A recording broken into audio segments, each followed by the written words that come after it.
Se você trazer um cara de RH pro negócio, vai ser bom? Cara, vai ser ótimo. Mas é o seguinte, muitas vezes ele não é a realidade da empresa normal. E eu falo que quando você tem uma sociedade, cara, sociedade não é... Bruno, vamos ser sócio? Vamos. Sociedade é pra dividir problema, irmão. Vamos ser sócio no negócio? Aí é pra dividir problema. Dinheiro é consequência. Pra dividir dinheiro não precisa de sociedade. Uhum. É pra dividir problema. Então, assim, eu tenho um problema... meu problema é tech, você é tech, beleza, vamos fazer aqui. Meu problema é vendas, você é um cara de vendas, vamos fazer aqui. Cara, meu problema vai ser marketing. Eu tenho um problema de marketing, então eu trago um cara foda de marketing pra ser sócio, por exemplo. Sociedade pra dividir problema. E dinheiro é consequência de você dividir problema e resolver problema.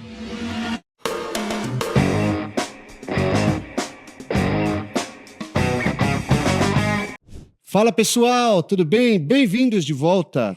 Segunda temporada do PRcast, o videocast da PR Group. Aquele videocast que traz sempre convidados de primeira prateleira do mundo do empreendedorismo, das startups, do investimento. Então aqui, quando você assistir esse podcast em formato de vídeo, você pode ter certeza. Você vai ver referência, você vai absorver conteúdo e você vai sair daqui inspirado nesses 35 ou 40 minutos de papo com alguma lição que você vai tirar com os nossos convidados. Se você não quiser perder os próximos episódios, fica ligado nas redes sociais da PR, assina o nosso canal no Spotify, ativa a notificação no YouTube para você ficar por dentro, porque a gente vai colocando os cortes sempre antes do episódio completo do convidado. Beleza? Então, apresentando o nosso convidado de honra aqui para abrir a segunda temporada do PRcast, eu tenho o prazer de receber um grande amigo, que é um dos caras que eu mais respeito no mundo do empreendedorismo. Ele não gosta de falar, olha só, a gente estava começando o PRcast, aqui a gravação nos bastidores, ele fala, eu não gosto de falar da minha formação, mas a resposta dele é a resposta que você precisa ouvir. O cara é formado em física, matemática, engenharia eletrônica, tem 2 MBAs pela FGV, mas não gosta de falar sobre isso, porque para ele a relevância é outra. Então hoje eu recebo aqui o fundador da Aponte-me, o maior relógio de ponto digital do Brasil, Daniel Godoy, meu grande amigo. É um prazer te receber e você já vai começar, antes, obviamente, depois de me dar oi, falando por que você não gosta de falar da sua formação? Cara, obrigado por convidar. Deixa até a gente meio sem jeito, eu falo, eu gosto muito de falar sobre formação, cara, porque eu acho que formação não define o que você faz. E aí, quando a gente fala de profissões do futuro, etc., quando a gente fala de profissões do futuro, boa parte delas, as grandes universidades, até as grandes universidades, não estão preparadas para isso. E assim, eu acho que eu fui inventando a minha carreira ao longo do tempo. E eu fui estudando conforme eu achava necessidade, e no final eu descobri que boa parte das formações que eu tive, elas me ajudaram mais em networking com as pessoas e mais referências do que as coisas, né, que eu realmente executo. Mas só corrigir, são 2 MBAs diferentes, eu fiz um mestrado, né, em economia na FGV, né. Tá vendo? Por que você não gosta de falar? Isso é uma coisa de gênio. Comecei a fazer um PhD e pedi o pinico. É mesmo? Comecei a fazer na UCLA, mas, cara, pedir o pinico é muito pesado. Eu achei muito acadêmico, muito difícil, inclusive.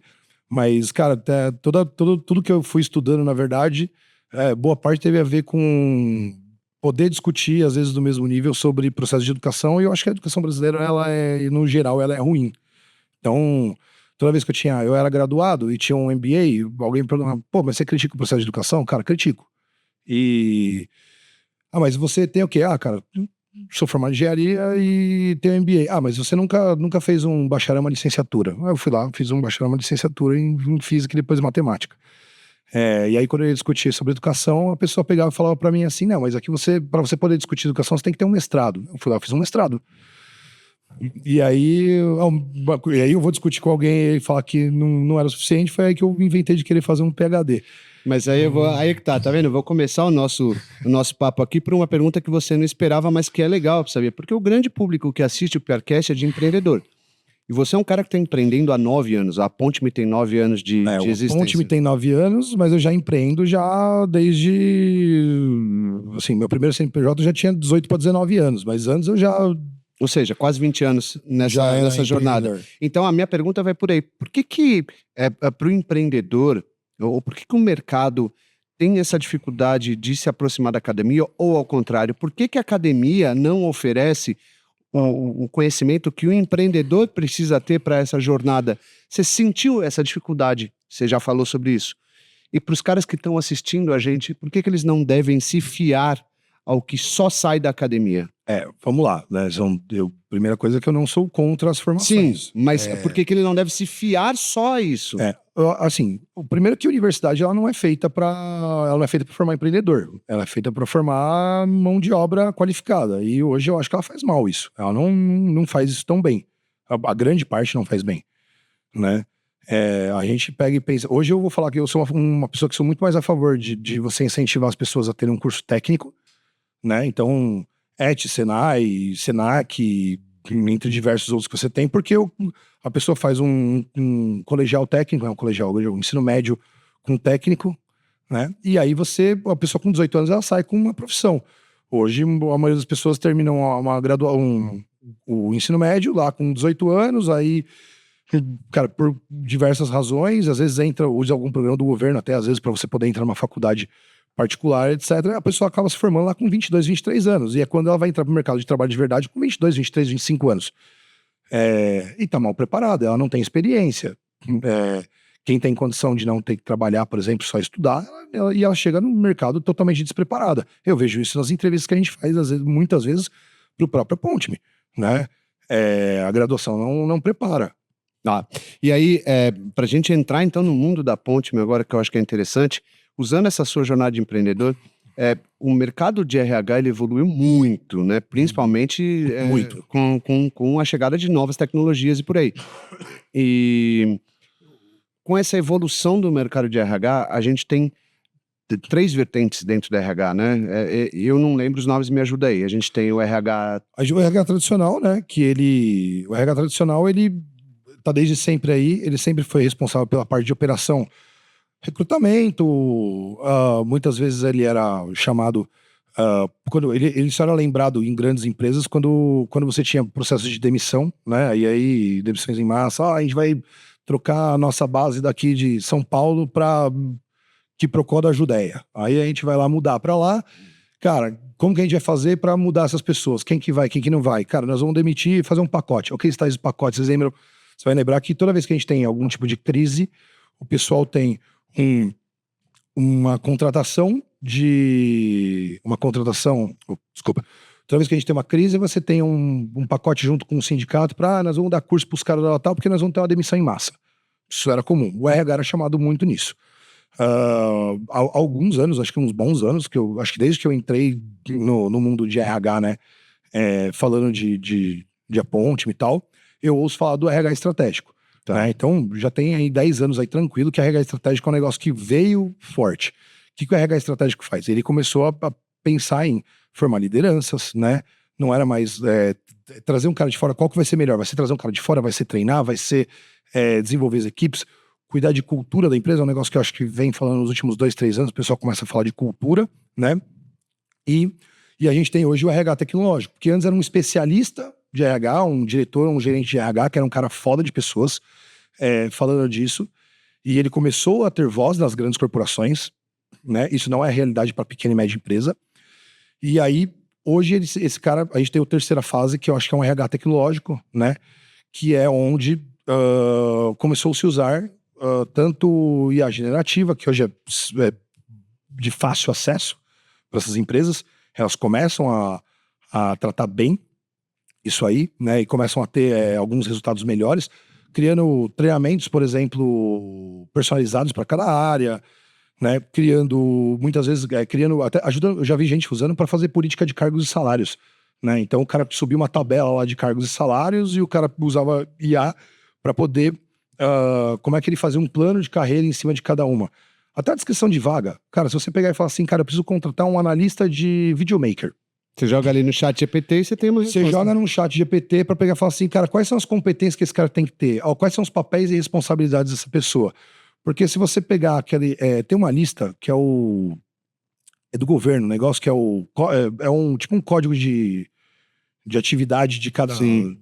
De função, sim. né? Não me recordo agora o nome, né? E E ele tem as descrições de cada cargo. Você pega assim, recepcionista. Recepcionista tem que fazer... Só que isso, eu não sei de quanto tempo isso é atualizado, eu não sei quais são as empresas que eles pesquisam para fazer isso. A gente sabe se está conectado com o mercado, cara, né? Porque... eu vou falar que recentemente a gente tentou fazer uma descrição de cargos lá e, cara, não batia. Não batia. Quer dizer, existe, ainda que a gente tenha hoje, e aí você é especialista, né? A Ponte ela é uma empresa de relógio de ponto digital, que ela é especialista em pequenas e médias empresas. E a gente está falando ali de micro e pequenas empresas, aliás, né?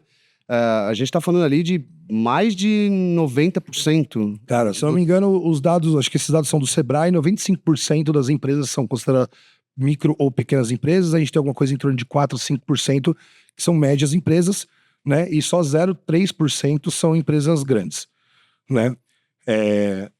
O que acontece? A gente tem o RH estratégico tal, ele começa a tomar forma dentro de empresas médias, né? Isso é separado por faturamento, né? Mas ele começa a tomar porte, né, em empresas médias, mas ele é presente de verdade nas empresas grandes. E aí, quando a gente fala de RH tecnológico, o que acontece? Ele democratizou o acesso de tecnologia para as pequenas, a micro talvez não, que às vezes ela não precisa, mas ela democratizou o acesso a ferramentas que antes só era visto por caras que gastavam uma bala de dinheiro e, cara, putz, eu vou contratar uma ferramenta foda da IBM, uma ferramenta foda... Cara, quem tem grana para isso? Não é a empresa que fatura 5, 10, 15 milhões ano, que isso é a realidade da maioria das empresas do Brasil, né? Você pega aí empresas de pequeno porte e tal, hoje faturam 2, 5, 10, 15 milhões. Aí não é um pequeno porte. Os caras não tinham acesso a essas ferramentas que custam $1 milhão. Eu lá no meu começo de carreira, trabalhei na CA, com Pure Associates. Cara, trabalhei 2 anos nele, viajei para os Estados Unidos com eles, trabalhei em projetos na ExxonMobil, Standard Oil. Cara, a hora que eu olhava, quem não conhece a CA é tipo uma IBM, uma Microsoft, só que a gente conhece muito IBM e Microsoft porque tá no dia a dia da gente. A CA só vende coisa para, cara, grande porte de verdade. Né? Só Enterprise, é o que a gente chama de Enterprise. Cara, eu me lembro que uma das ferramentas mais baratas que os caras tinham, na época, custava $300 mil a licença dela por ano. Quer dizer, como é que o pequeno empreendedor ele não vai pagar 35 milhões e meio só a licença, não tem como. Isso, falando na época do dólar era 2,30, eu lembro tá, mas vamos transportar para hoje, sim, a realidade é 5. A realidade é outra, a gente tava falando de R$500 mil, uma ferramenta que era de gestão de chamada. Quer dizer, o cara tinha que faturar o ano inteiro para pagar a licença do software, não existe isso. Aí, não existe, não dá, né? A não ser que esse software seja o core business do cara, quando geralmente não é, né? Então, e hoje a gente tem, né, o estudo, a gente estava comentando antes, o estudo que a Distrito fez, se eu não me engano, é de 2023, eu não sei se peguei o dado desse ano. A gente tem mais de 1.000 HR Techs hoje no Brasil. E se eu não me engano, o estudo deles são HR Techs assim, que já faturam, que já tem clientes, não é o cara que vai, eu tenho uma ideia de negócio, ela já tem cliente, já tá operando, sim, tal. Cara, boa parte delas, a maioria das pequenas e médias empresas consegue contratar, né? Não são produtos caríssimos, etc. A gente tem desde software de ATS, né, que é para fazer jornada de contratação, jornada de processo seletivo, software de treinamento, né? Então entrou muita gente, às vezes esse é um mundo que se mistura entre né, RH e education, né? Então você tem ali treinamentos, onboard na empresa. Sim. Então você usa softwares, você tem a gente fala que a gente não é só relógio de ponta, a gente é o controle de jornada completo, porque a gente trabalha com todo tipo de jornada que pode ter nas pessoas. Mas você faz controle de jornada, a gente faz controle de timesheet, que é o que a pessoa está operando durante aquelas 8 horas que ela teve lá. Cara, 2 horas eu fiquei para um projeto, 3 horas eu fiquei para outro, né? Você tem softwares de demissão, você pega a Medei, por exemplo. A Medei, na minha opinião, revolucionou o mercado de demissão, né? É foda, o que eles fazem, bem foda, porque você tinha aqui às vezes uma operação temporária, você demitiu o cara hoje, esse cara pegou e falou assim, cara, eu vou visitar minha família lá no sul, foda-se, fui lá. Caramba, você trabalhou mais não sei quanto tempo aqui, então você tem que fazer uma homologação do sindicato. Cara, o cara tinha que fazer uma homologação do sindicato presencial, os caras começaram a fazer videochamada, tem preposto, um monte de coisa lá pra fazer. Então, e cara, são softwares de acesso para um monte de gente, né? para 95% das empresas, não mais para 0,3%, talvez aos 4, 5% que é as empresas médias. Quer dizer, então, se a gente olha hoje, pegando a tua linha de raciocínio, né, a evolução do RH tradicional para um RH estratégico, para um RH tecnológico, aplicar isso para um mundo do pequeno e médio empreendedor hoje, com várias ferramentas, não só de ponto digital, mas de controle de jornada, mas também, às vezes, para demissão, você tem hoje um RH completamente diferente daquilo que era 5 anos atrás. 5 anos, eu não vou nem muito longe, 5 anos atrás. Ainda mais com a pandemia, né, que veio, né? A pandemia foi um divisor de águas em que começaram a entender o que era um modelo um divisor de águas entre cultura. Fala um pouquinho sobre isso. Cara, eu gosto de perguntar assim, eu gosto de falar o que é cultura. Cultura é aquilo que todo mundo faz, mas não tá escrito em nenhum lugar. Né? Então, cara, o home office, por exemplo, eu sou um cara que eu sou contra o home office na maioria dos casos. E eu não sou contra o home office. Eu acho que a maioria das pessoas não tem disciplina para ter home office. Então, lá no escritório, cara, raros os casos a gente tem pessoas que fazem home office. É presencial. Eu tenho gente de home office? Tenho. Tem o desenvolvedor que acabou entrando com a gente, o cara de Curitiba, ele acabou entrando com a gente no meio da pandemia. Ele só não mudou e veio com a gente porque, cara, quando a gente contratou ele, fazia 2 meses o cara tinha comprado uma casa. Né? E o cara super legal, tal, Leandro, gente boa pra caramba e tal. Mas esse cara tem ele tem uma cultura, né? Ele tem um perfil dele que ele sabe trabalhar home office. Aí já teve gente que a gente ligou, durante a pandemia eu liguei pra pessoa, a pessoa tava passeando com a mãe fazendo alguma coisa. Não, mas é que eu tô de home office, mas se tocar o telefone aqui, eu tô indo. Mas, cara, você tá passando no shopping. Tipo, isso não é home office. Tem gente que o cara toca o celular 8h50 da manhã, ele levanta, ele nem escova o dente lá tal, e tá lá. E, cara, esse cara não passou. Vamos lá, eu sou assim, eu tenho um processo pra acordar. Você não tá trabalhando, você vai lá marcar o ponto. Tem gente que marca o ponto e vai lá lavar roupa. Tem gente que, né, diz que tá começando a trabalhar e tá lá fazendo atividade em casa. Então, o RH foi importante, né? Aliás, a pandemia aconteceu alguma coisa que a gente conseguiu tirar dela, né? O quanto que o home office ajuda ou não e descobrir o perfil das pessoas que tá lá, né? Você voltando falando assim, né? Que 5 anos pra cá as coisas mudaram bastante. Cara, o acesso, quando você fala de RH tradicional, somente grandes empresas tinham. Aliás, grandes não, média, mas assim, eu trabalho com pequenas e médias empresas. Hoje a gente é líder no setor de pequenas e médias empresas tranquilamente, né? Na parte de controle de jornada, relógio de ponta, etc. Quando você fala de RH, cara, quem que tem RH? Tem 50 funcionários, 60, ele começa a pensar numa operação de RH. Mas a realidade do Brasil é que a maioria das empresas tem menos de 30. O cara tem no máximo um departamento pessoal. Quem faz folha de pagamento é a contabilidade do cara. Aí você vai querer falar de RH estratégico pra essa galera? O cara não tem o arroz com feijão ali, né? Ainda. E normal, e tudo bem. É o processo natural de evolução das coisas. Quando você chega hoje com as HR Techs, você consegue hoje por R$200, R$250, você consegue, por exemplo, um software de análise de desempenho para seus funcionários da Rayu, por exemplo, do Wilson. Você tem um negócio com inteligência artificial, você cadastra todos os indicadores que você tem, cada 3 meses você faz uma avaliação, vou avaliar o Bruno aqui, o Bruno é vendedor, atingiu meta, fez não sei o quê, cara, você pega esses caras e por 250 pau, 300 pau, você tem uma ferramenta hoje que 5 anos atrás você não tinha um negócio de 250 conto pra fazer um negócio desse. Ou seja, você tem ali hoje o pequeno e médio empreendedor, ele tem ali um arsenal de ferramentas para cuidar de RH em que ele não precisa esperar chegar a 50 funcionários para pensar nisso. Ele pode pensar desde o começo entre aspas, estruturar um RH do futuro, que é a grande pauta que a gente está falando aqui, sem ter um faturamento absurdo. Sim. Quer dizer, ele pode controlar ponto com a Ponte.me, ele pode fazer demissão com, como é que chama? Com a Medei. Com a Medei. Você pode ali ter uma ferramenta de RH com inteligência artificial para anúncio de vagas. Então, assim, não tem desculpa. E aí eu vou emendar uma pergunta. Qual é o principal erro dos empreendedores quando a gente fala de RH? Mesmo que seja aquele pequeno empreendedor com menos de 50 pessoas. Cara, eu acho que assim, geralmente quando você tem menos de 50 pessoas, quem faz contratação, etc., geralmente é um líder ou um gerente da área, né? Como você, muitas vezes o dono.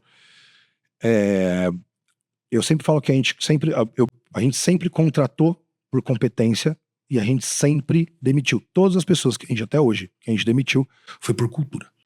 Então, essa pessoa não foi por competência. A gente demitiu por cultura. Porque quando eu contrato você e eu acho que você vai fazer essas coisas tal, e você não chega na performance, eu invisto em treinamento. E aí eu consigo te treinar nisso. Ou, cara, eu te troco de área. Cara, você não tá bem aqui no desenvolvimento, cara, eu tive dezenas de casos que o cara foi pro comercial, ele não se deu bem no comercial, mandei esse cara, só que ele atendia muito bem, só que ele não sabia vender. Cara, tentando treinar, não deu certo, cara, a gente mudou o cara pro suporte, atendia muito bem, e a pessoa se deu muito bem no suporte. A gente já teve casos invertidos. O cara entra no suporte técnico, cara, ele atende tão bem e eu falo, cara, vamos postar nesse cara no comercial, vamos treinar esse cara no comercial. Tô com um estagiário hoje, que saiu do suporte, tá indo pro comercial, e é um cara que, assim, estamos treinando ele para poder ter um discurso de vendas. Agora, quando a pessoa não tem a cultura, o fit que você tem, não compartilha dos mesmos valores e objetivos que você tem, esse cara ele não tem como ficar ali na empresa. Então a gente contrata por competência, mas a gente demite por comportamento ou por cultura. Tá? Então, a principal lição para o empreendedor, o principal conselho que você daria é ficar atento ao fit cultural daquele cara que você contratou. Bruno, quais são os seus valores? Onde você quer chegar na empresa? Aí é o seguinte, você vai contratar um cara que é super foda, mano, o cara... Não, esse cara aqui, ele é maravilhoso pra fazer isso aqui. E aí você tem uma pauta lá que você quer fazer que o cara vai... Ele tem que entender o propósito da empresa. Aí você me contrata, eu não tenho o mesmo propósito que você. Aí eu tenho um cliente que... eu não gosto muito desse cliente porque... eu vou fazer um negócio meio merda pra ele. O cara não tá compartilhando o valor da empresa, ele tá jogando o valor pessoal dele é diferente do seu. Os valores pessoais é um negócio que você tem que ter quando você tem equipe. Eu acho que... Porque a empresa são pessoas, no final. A não ser que você tenha construir um robô, uma máquina, e a empresa sua é operada só por isso, que aí você programa qual o valor da empresa, o valor do robô. Mas a empresa são pessoas, a gente precisa entender quais são os valores compartilhados dela. Tá. Muita gente fala sobre os acertos, né? A gente tem aqui no Brasil, eu já falei em outros episódios e gosto de reforçar sempre. O empreendedor, ele fala muito sobre o que ele acertou, sobre o que deu certo, sobre as vitórias, sobre as conquistas, sobre as metas batidas. E a gente aqui no Brasil não tem a cultura de valorizar o fracasso, porque, querendo ou não, é uma baita de uma lição, acaba te direcionando para a certa. E aqui é a hora de abrir o coração e falar qual foi o teu maior erro e o porquê que ele foi importante, como isso pode servir de lição para quem está assistindo. Cara, eu acho que tem 2 erros muito grandes que foram os que atrasaram o crescimento da Ponte. Eu era um cara que antes, eu tive fábrica de software, eu tive umas primeiras fábricas de aplicativo de celular do país. Cara, fizemos de grandes bancos, fizemos o primeiro e-commerce integrado a um aplicativo que ele não era considerado uma loja separada, né? Porque não sei se você sabe, mas antigamente era assim, né? Você tem a loja A, B e C, e você tem o e-commerce. A gente fez o primeiro aplicativo que era integrado direto no SAP dos caras e ele buscava na loja e falava, olha, se você quiser retirar esse produto na loja A amanhã, ou você retira na loja B hoje, né? Então, cara, banco a gente trabalhou mais de 4 anos fazendo aplicativo de conta pessoa física, pessoa jurídica, todos os negócios de um dos maiores bancos do Brasil, um vermelhinho aí, né? E eu acho que eu vendi uma coisa customizada, né? Então, o que aconteceu? Você pegar e falar assim, cara, eu quero esse copo aqui, mas eu quero esse copo aqui, dá pra fazer ele azul? Dá. Custa mais tanto mudar o orçamento. Dá pra baixar isso aqui? Dá. Custa mais tanto. Então eu sabia vender coisas customizadas. Quando eu entrei no mundo de startup, a gente tem aquele negócio do escalável, replicável, né? E não dá pra você replicar coisas que você tem que ficar customizando. E eu não sabia vender coisa... Eu não sabia... Cara, mas eu só tenho um carro de 3 rodas. O Jordão sempre dá esse exemplo e eu gosto. Cara, eu tenho um carro de 3 rodas. Cara, então é o seguinte. Acha um cliente que ele não liga pode ter 4 rodas. Pode ter 3. E aí, não quer dizer que você não tem que ficar evoluindo o produto e mexendo, mas eu fui lá e eu não sabia vender isso. O que aconteceu? Contratei vendedor. E eu não tinha experiência nisso. Os vendedores não vendiam, o vendedor reclamava. Chegou uma vez a um dos vendedores, eu conto essa história de vez em quando, em roda de amigos. Mas conta agora que você tá numa roda de amigos um pouco maior. O vendedor chegou, não dá pra vender. E eu tava entendendo, né, esse processo aí. Chegou, eu fui lá no cliente, ia ser o primeiro cliente grande com 200 funcionários que a gente ia fechar. Caramba. Já seu Sérgio, do diretor da empresa lá. Chama, pô, não dá pra vender, não sei o que lá, tal, não dá pra vender essa merda. Eu falei, pô, essa merda não, né, amigo? Pô, meu filho esse cliente, o Ponte meu filho.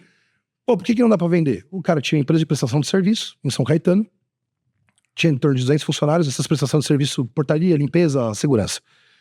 Cara, por que não dá pra vender? Não, porque não tem módulo de escala. O que é o módulo de escala? Porque quem não sabe é aquele negócio 12/36, né? Tipo, o cara trabalha 12 horas, aí ele folga 36, então você, numa portaria, por exemplo, você tem 4 pessoas, né? E, pô, não dá pra vender porque não tem escala. Eu falei, mas só isso? Não, só isso, porque o negócio, porque precisa de escala, tal. Eu falei, cara, como é que esse cara marca ponto hoje? Cara, ele marca ponto no papel, aquelas filipetas lá, né? Aquele cartãozinho de ponto. Quem é mais velho aí já marcou nesse negócio, certeza, né? E eu falei, e o dele tem escala? Não, ele faz escala no Excel. Eu falei, a gente ajuda o cara no quê? Bom, o cara tinha 50 condomínios aí que ele trabalhava, sei lá, 30 condomínios, né? Corporativos ou não. Então tinha porteiro, limpeza, segurança, zeladoria, blá, blá, blá.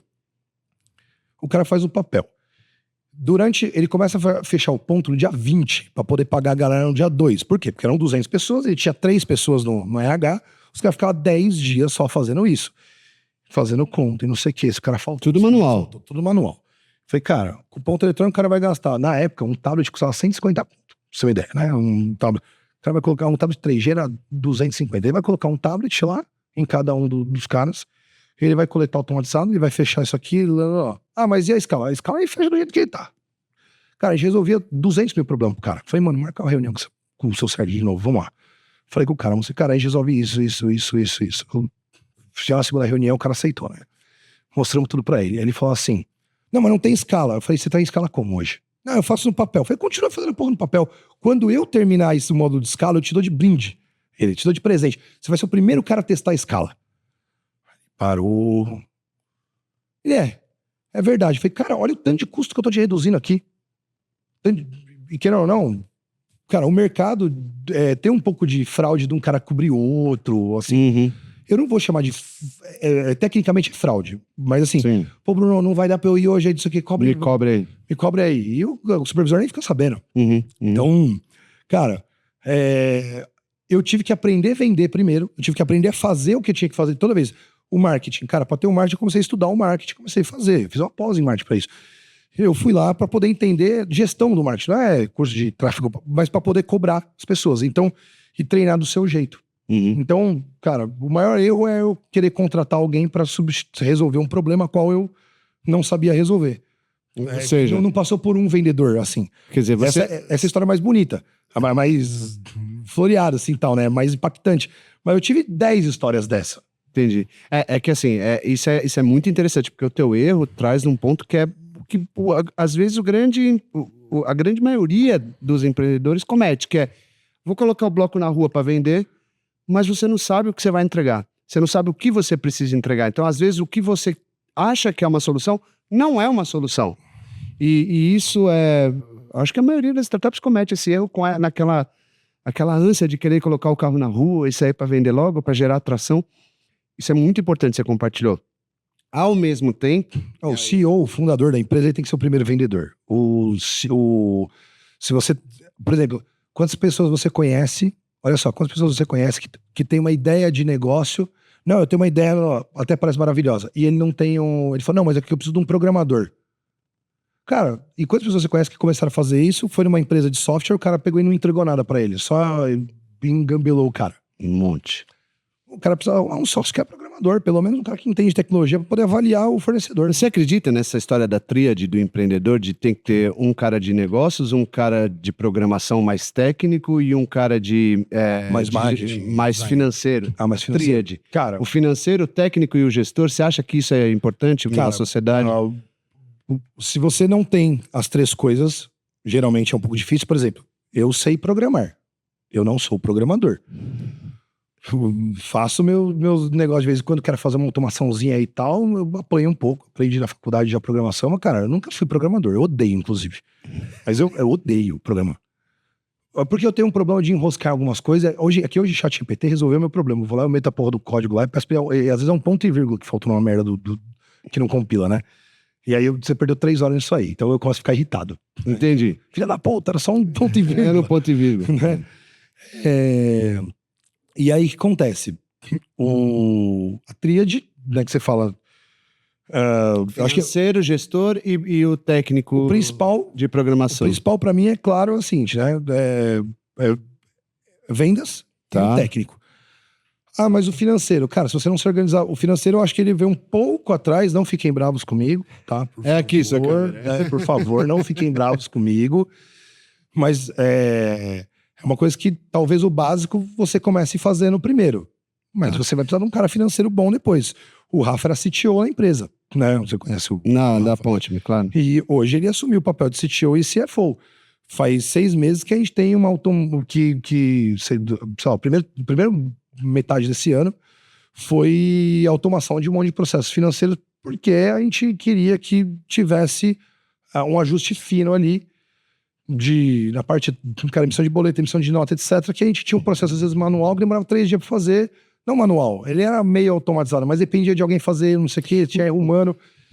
E o Rafa precisou estudar bastante os processos financeiros para poder ver onde é que tá perdendo dinheiro. E eu achei que você, como cara vendendo pela posição de RH, ia falar assim, não, nessa trade aí tem que ter um cara especialista em RH.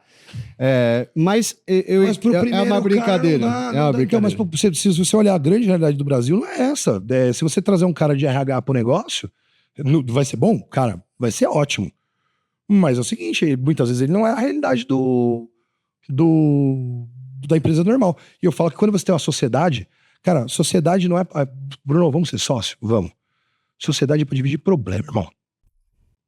Vamos ser sócio no negócio? É pra dividir problema. Dinheiro é consequência. Pra dividir dinheiro não precisa de sociedade. Uhum. É pra dividir problema. Então, assim, eu tenho um problema... meu problema é tech, você é tech, beleza, vamos fazer aqui. Meu problema é vendas, você é um cara de vendas, vamos fazer aqui. Cara, meu problema vai ser marketing. Eu tenho um problema de marketing, então eu trago um cara foda de marketing pra ser sócio, por exemplo. Sociedade pra dividir problema. E dinheiro é consequência de você dividir problema e resolver problema. Tá. A gente tá indo pro final do episódio, mas eu tenho que fazer essa pergunta. Qual é aquele conselho que você não recebeu, mas que você faz questão de repassar? Não venda seus valores. Seus valores são inegociáveis. Eu gosto muito. São inegociáveis.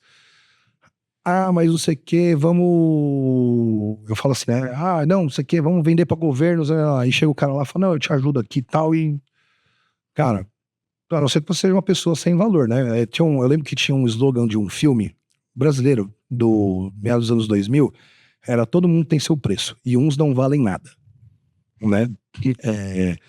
Cara, se você é um cara que acha que corrupção tá tudo bem, tudo bem. Eu vou falar, eu não vendo pra empresa de bebida. Então, já chegou uma grande empresa de bebida querendo contratar ponto com a gente, eu não vendo. Eu não vendo pra... E eu bebo. Eu não vendo pra empresa de cigarro e eu fumo, porque são meus valores. E eu não vendo pra governo, embora eu pague impostos, infelizmente. Tanto que é o seguinte, hoje a gente tem prefeitura rodando, né? Quando é autarquia, esses negócios, não vejo, mas assim, prefeitura, esses negócios, a gente doou o sistema, né? Prefeituras hoje a gente tá até mudando alguma coisa, porque a gente descobriu que a gente pode reduzir custo do governo com a nossa plataforma e a gente... Consequentemente diminui o imposto do município, Ou né? talvez o dinheiro vai ser melhor utilizado do que utilizado em umas soluções tradicionais que são caras e etc, né? Então a gente vem hoje numa linha de talvez fazer mas, por exemplo, a gente doou hoje 9 mil funcionários da Prefeitura de Santo André do Marca um Ponto, que é a plataforma Ponte, totalmente de graça.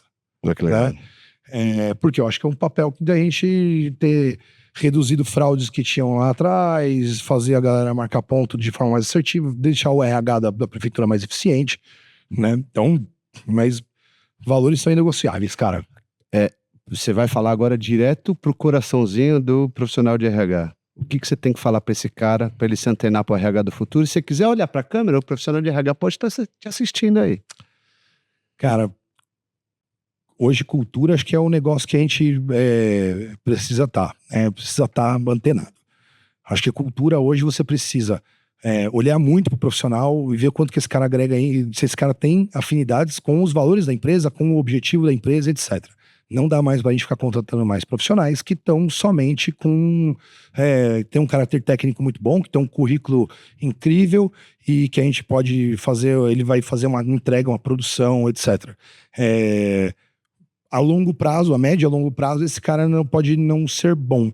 A médio e a longo prazo, performance pode estar em detrimento de outras áreas da sua empresa, né? Já tivemos casos que o cara era um avião trabalhando e o cara era um puta num cuzão que gerava problema na empresa, né? Então, na hora de fazer processo seletivo e tal, olha os valores, né? Pergunta quais são os valores se isso está alinhado, né? Apresente os valores da empresa. Você vai perceber se a pessoa ficar um pouco incomodada, tal, né? E não é aqueles valores que a gente tem escritinho lá, tal, às vezes que é só para inglês ver, né? Mas, cara, quais são os valores mesmo da empresa? Onde que ela quer chegar e o que ela quer fazer e quais são os passos nesse caminho, né? Não faça isso, né? Não é só para o RH, mas para o empresário geral. Não contrate só por performance. Putz, perfeito, baita lição. Godoy, quem quiser te achar, bater papo contigo, qual o jeito mais fácil? É e-mail, é LinkedIn? Cara, não use e-mail. Não use e-mail? Não, e-mail é tipo um fax, né? Tipo um sinal de fumaça. Né? Como que o cara te acha? É Instagram, LinkedIn? O LinkedIn também virou um negócio, tá uma putaria do caramba de propaganda, aquilo lá, que, cara, me irrita. Eu abro uma vez por mês aquele negócio. Cara, pode mandar no Instagram, pode... Qual que é o seu perfil? Cadê o Godoy? CADE o Godoy com Y no final. A gente vai colocar... Cadê de onde está? Pode me chamar lá. Bruno sabe que às vezes o pessoal que é empreendedor tá aí, cara, eu sou um cara super aberto a mentoria que vocês precisam. Tem um custo muito alto, né? Que são 2 Heineken geladas. Tá vendo? Qualquer 2 Heineken paga uma qualquer 2 Heineken ou uma coxinha, né? Porque eu sou gordo que eu não como doce, mas eu de coxinha, eu sou viciado em coxinha boa, né?